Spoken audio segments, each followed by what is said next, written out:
दोस्तों एक बहुत ही इंपॉर्टेंट केस आपके साथ यहाँ पे डिस्कस कर रही हूँ, एक बहुत ही इंपॉर्टेंट जजमेंट आपके साथ डिस्कस कर रही हूँ। हमसे जनरली इस तरह की गलतियाँ हो जाती हैं। तो इस केस के अंदर बेसिकली हुआ क्या था, जो हमारी पेटिशनर हमारी पार्टनरशिप फर्म है, मंथली रिटर्न इन्होंने फाइल की फॉर अगस्त 17 से दिसंबर 2017 तक की इन GSTR portal in form 3B के जो है मंथली हम 3B फाइल करते हैं, तो मंथली रिटर्न उसने फाइल की। जब उसने अपनी GSTR 1 फाइल की, यानी कि मंथली रिटर्न फाइल की which was accompanied by GSTR 1, तो GSTR 1 के अंदर उससे कुछ मिस्टेक हुई। क्या मिस्टेक हुई कि उसने इंट्रा स्टेट सप्लाई को गलती से इंटर स्टेट सप्लाई दिखा दिया। उसने क्या किया, intra state supply has been erroneously reported as inter state supply, उससे इंट्रा स्टेट सप्लाई गलती से इंटर स्टेट सप्लाई शो हो गई, जिसकी वजह से क्या हुआ, जो उसका CGST एंड SGST क्रेडिट जो था वो रिफ्लेक्ट हुआ IGST के कॉलम में। मोस्टली हमसे इस तरह की गलतियां हो जाती हैं। इंटर स्टेट सप्लाई को हम इंट्रा स्टेट सप्लाई दिखा देते हैं, इंट्रा स्टेट सप्लाई को हम इंटर स्टेट सप्लाई दिखा देते हैं। सेम गलती हमारे पिटिशनर से भी हुई, और इस गलती की वजह से जो CGST SGST दिखाना था ना, वो गलती से क्या दिखा दिया गया, IGST दिखा दिया गया।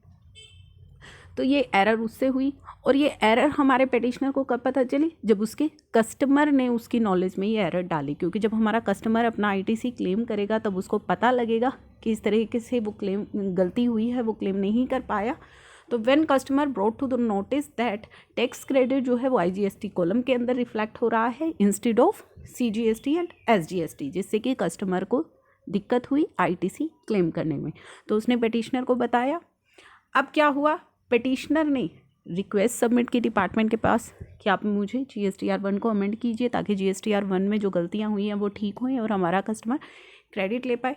दैट केम टू रिजेक्टेड, और उसे रिजेक्ट कर दिया गया 12 अगस्त 2019 ऑन द ग्राउंड, किस बेसिस पर there was no provision to grant the amendment sought in after 31 मार्च 2019 के बाद ये अमेंडमेंट नहीं हो सकती। एक नोटिफिकेशन आई थी जिसके अंदर की हमने एक्सटेंड किया था टाइम लिमिट को for amended of GSTR 1 till 31 मार्च 2019 तक हमने एक्सटेंड किया था टाइम कि 17-18 की जो आपकी गलतियां है GSTR 1 है उसको आप अमेंड कर सकते हैं 31 मार्च 2019 तक। तो ऑलरेडी वो टाइम एक्सपायर हो चुका है।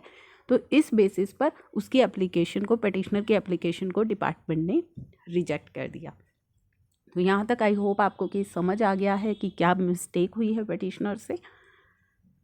अब पिटिशनर ने पिटीशन फाइल की to correct the GSTR 1 for period अगस्त 17 से दिसंबर 17 तक की, ताकि वो रीडिस्ट्रीब्यूट कर सके क्रेडिट जो कि IGST कॉलम के अंदर आ गया है उसे CGST एंड SGST के अंदर। तो अब यहाँ पे काफ़ी सारा काउंटर चला दोनों ही पार्टीज़ की तरफ से, और फाइनली जो कंक्लूजन निकला वो मैं आपको बता रही हूँ। अगर आपको ये पूरी जजमेंट पढ़नी है तो आप मुझे बता दीजिएगा, मैं इसका लिंक आपको प्रोवाइड करवा दूँगी। तो बेसिकली इसके अंदर फिर हुआ क्या,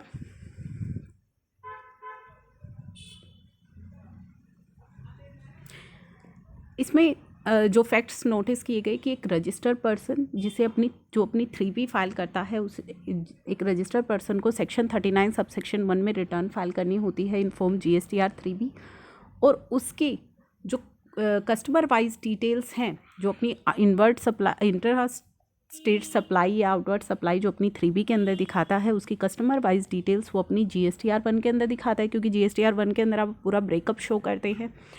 और GSTR 1 से जो डिटेल्स है, टैक्स पेमेंट्स की जो डिटेल है, वो हमारी ऑटो पॉपुलेट होती है बायर के 2A के अंदर।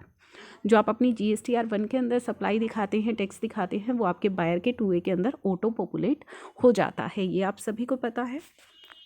कोई भी मिसमैच, जो लॉ के अंदर ये प्रावधान बनाया गया है कि कोई भी मिसमैच होता है अगर आपकी GSTR 1 या 2A के अंदर, to be notified by the recipient, वो रिसिपिएंट नोटिफाई करेगा by way of tabulation in form GSTR 1A। तो GSTR 1A की फॉर्म में वो ये मिसमैच नोटिफाई करेगा टेबुलेशन फॉर्म में, टेबल की फॉर्म में। Form GSTR 2A and 1A are yet to be notified as on date. तो तब तक तो GSTR 2A और 1A दोनों ही नहीं आए थे, नोटिफाई नहीं हुए थे।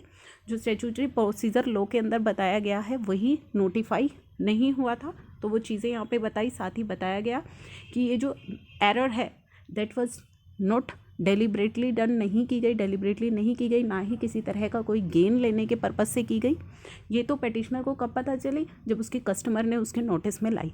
अगर ये 2A उस समय नोटिफाई हो जाता तो उसी समय कस्टमर को पता लग जाता, बायर को पता लग जाता और वो पेटिशनर के नोटिस में ये चीज़ डाल देता कि इस तरीके से क्रेडिट का जो गलती हो गई है, CGST IGST गलती से CGST SGST गलती से IGST के अंदर डल गया है। तो वही सभी चीज़ें इसमें बताई गई।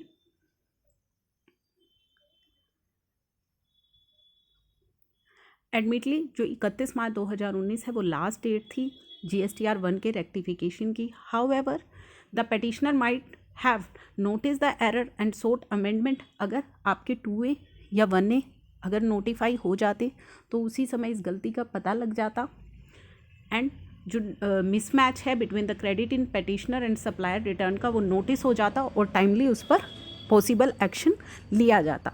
तो वो चीज़ें इसके अंदर बताई गई। द एरर जो है वाज नोटिस लेटर, वो बाद में पता लगी। When the petitioner customer brought the same to the attention of petitioner, तो 2A नहीं था वरना टाइमली वो पता लग जाती। ये एरर लेट पता लगी और जब कस्टमर को पता लगी उसने पेटिशनर को बताई और जब पेटिशनर को पता लगी उसने तुरंत ही अमेंडमेंट के लिए डिपार्टमेंट को रिक्वेस्ट करी। तो ये सभी चीज़ों को मद्देनज़र रखते हुए ये देखा गया कि जो ये चीज़ें हुई हैं ये ह्यूमन एरर की वजह से मिस्टेक हुई हैं।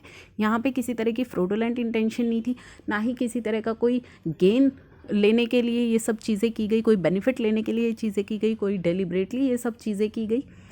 तो यहाँ पे बताया in the absence of enabling mechanism I am of the view that assessee should not be prejudiced from availing the credit. तो यहाँ पे कि असेसी को ये क्रेडिट मिलना चाहिए एंड यहाँ पे पेटिशनर को अलाउ किया गया should be in position to rectify the same. The writ petition is allowed and impugned order set aside. The petitioner is permitted, petitioner को परमिशन दी गई to resubmit the annexure to form GSTR 3B। तो GSTR 3B के जो अनेक्जर्स हैं उनको वो resubmit करे with the correct distribution of credit between IGST, SGST and CGST, जिसमें कि वो करेक्टली डिस्ट्रीब्यूट करे IGST को, SGST को और CGST को। जो GSTR 3B के अनेक्जर्स यानी कि GSTR 1 को रीसबमिट करने की यहाँ पे परमिशन दी गई within a period of 4 week from the date of uploading of the order.